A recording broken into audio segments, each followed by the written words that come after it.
While the world decays in bright confetti, we charge it confidently, unrehearsed. We'll break ourselves long before we're ready. Armed with our comforts and obesities, we shove our neighbors so we might be first. While the world decays in bright confetti, we trick ourselves out for the least money, then reeling wonder how we've been so cursed. While the world decays in bright confetti, some crack cold ones with the rest fall sweaty, shouting at a roar how they've earned their thirst. While the world decays in bright confetti, our exhausted cuss the drunk as lazy and attack the work week at heaving bursts. We'll break ourselves long before we're ready, gasping on straight whiskey or rosary. The hourglass stands for better or worse. While the world decays in bright confetti, we'll break ourselves long before we're ready.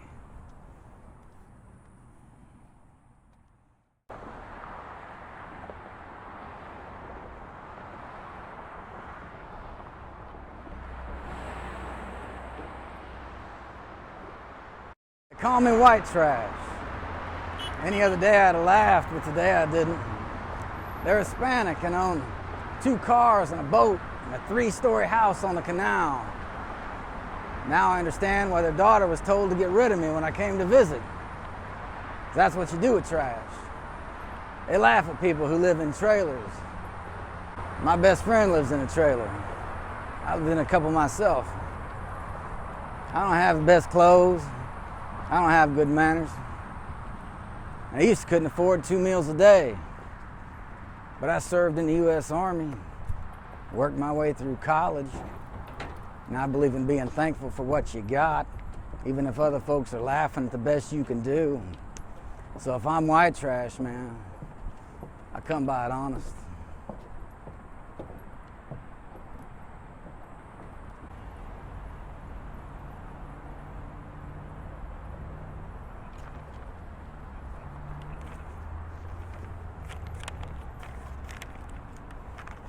She loves this cat, this street fighter, who only comes in for a meal and screams by the door till it's open, who prefers the hollow log of an ash tree to the comforts of indoor confinement,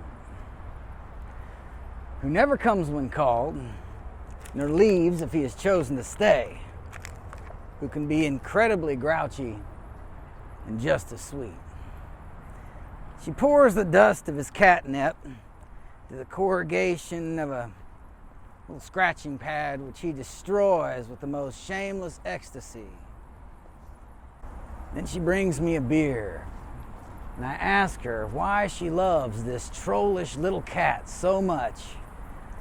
And she says, "He reminds me of you."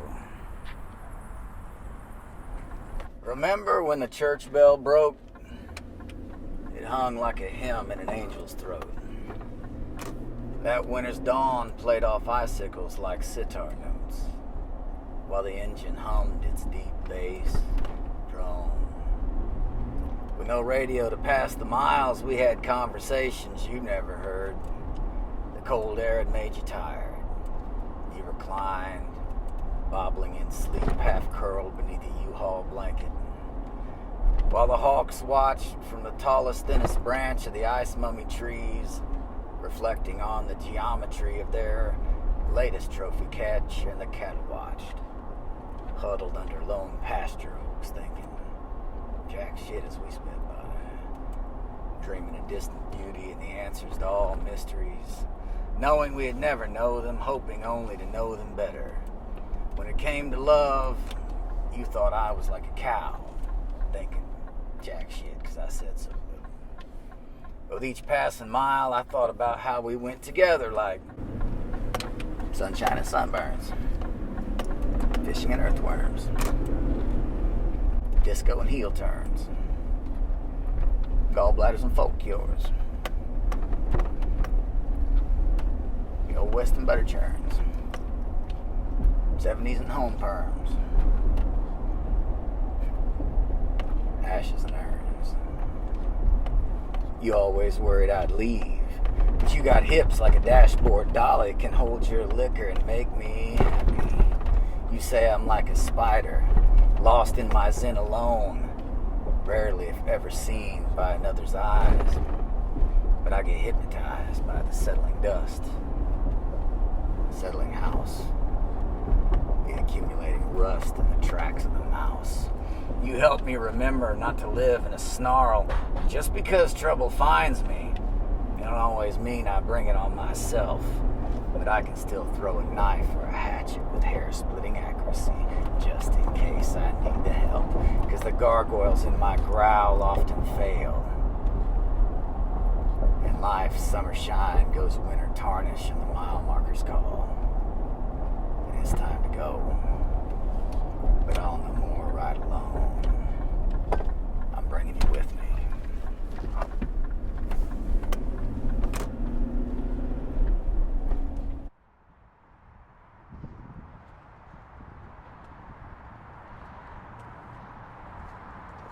Somebody told me once I could do anything, so I wanted to fly. Pilots look rich and get to see so much, but I'm colorblind, was denied. I thought about being a doctor of some kind because I liked helping people, but there's a lot of reading and I'm dyslexic and could never afford to tutor. Being a politician was out. I have a terrible reputation and can't lie worth a dime. Being a preacher was impossible. God's been tied up in a lawsuit with the United States for denying his right to do business, and it'll be a miracle if he wins. And I tried to do a lot of things, and it was always no, for some good reason. So I'm left with what they left me, wanting. Maybe those who told me I could do anything will come rescue me when I'm flat busted and broken. Maybe I'll think they're my savior and worship them like a god. Maybe that's what they wanted all along.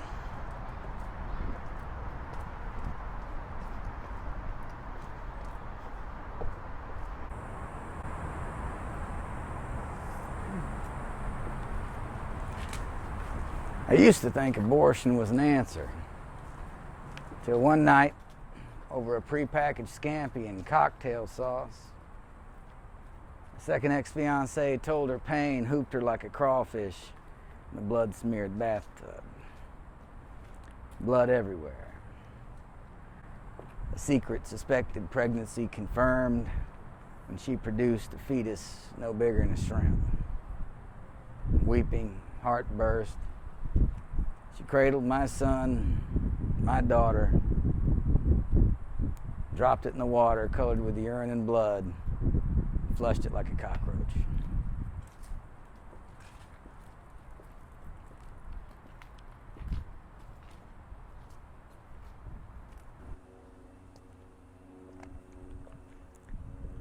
The alarm didn't sound, nothing bit. I ran across my body, but my eyes opened. Couldn't see the clock. Too much cluttered the dresser, but it was still blackout, and I was awake. More awake than I ever remember being. The sheets were kicked to the yellow-green linoleum of my tiny trailer floor, and I was upside down. I showered, dressed, stepped out onto the porch and looked out over the rectangular lots of 10 homes to the airplanes and stars flashing off out in the distance. Trash cans were full, so I dragged them to the curb. I usually miss the garbage men, but I'd catch them today. Picked up a scrap 2x2 to fend off dogs and strolled to the end of the block, to the cemetery. I'd never walked there before. My father and I had walked by old graves, reading tombstone dates and inscriptions when I was a young boy. We did our best to walk between them. It was an old cemetery with graves dating back to the late 1800s and the most beautiful drooping cedar trees I'd ever seen. So I walked, reading, admired men of wars, and sadly noticed children who had not lived long. I found a cracked concrete bench in a dark cluster of cedars, and someone had propped it so half was flat, and I sat there, tapping my stick on the other half. Evil lay next to the saints, all kinds from plot to plot, so many stories. It's a garden planted with the dead. Didn't feel like death around me. Felt like peace. Plato had said only the dead have seen the end of war, and I was ready for the end of war. War inside, the loneliness, self-abuse. Peace beneath cedar trees is very satisfying. If I could create my life moment to moment, become the vision, soak the wonder of the present, well, I could glow from the inside.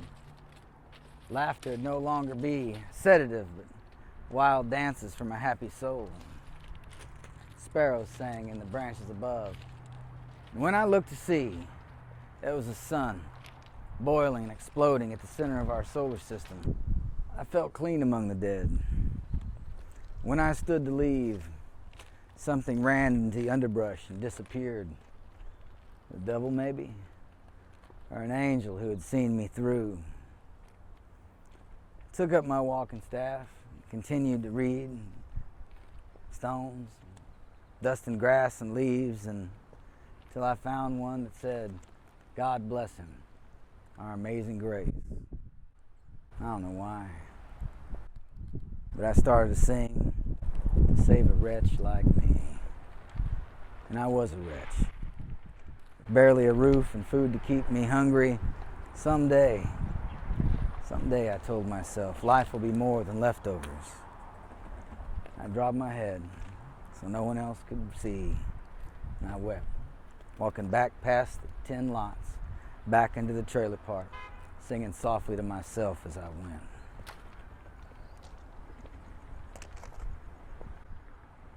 I'm Chris Wise, and that's that.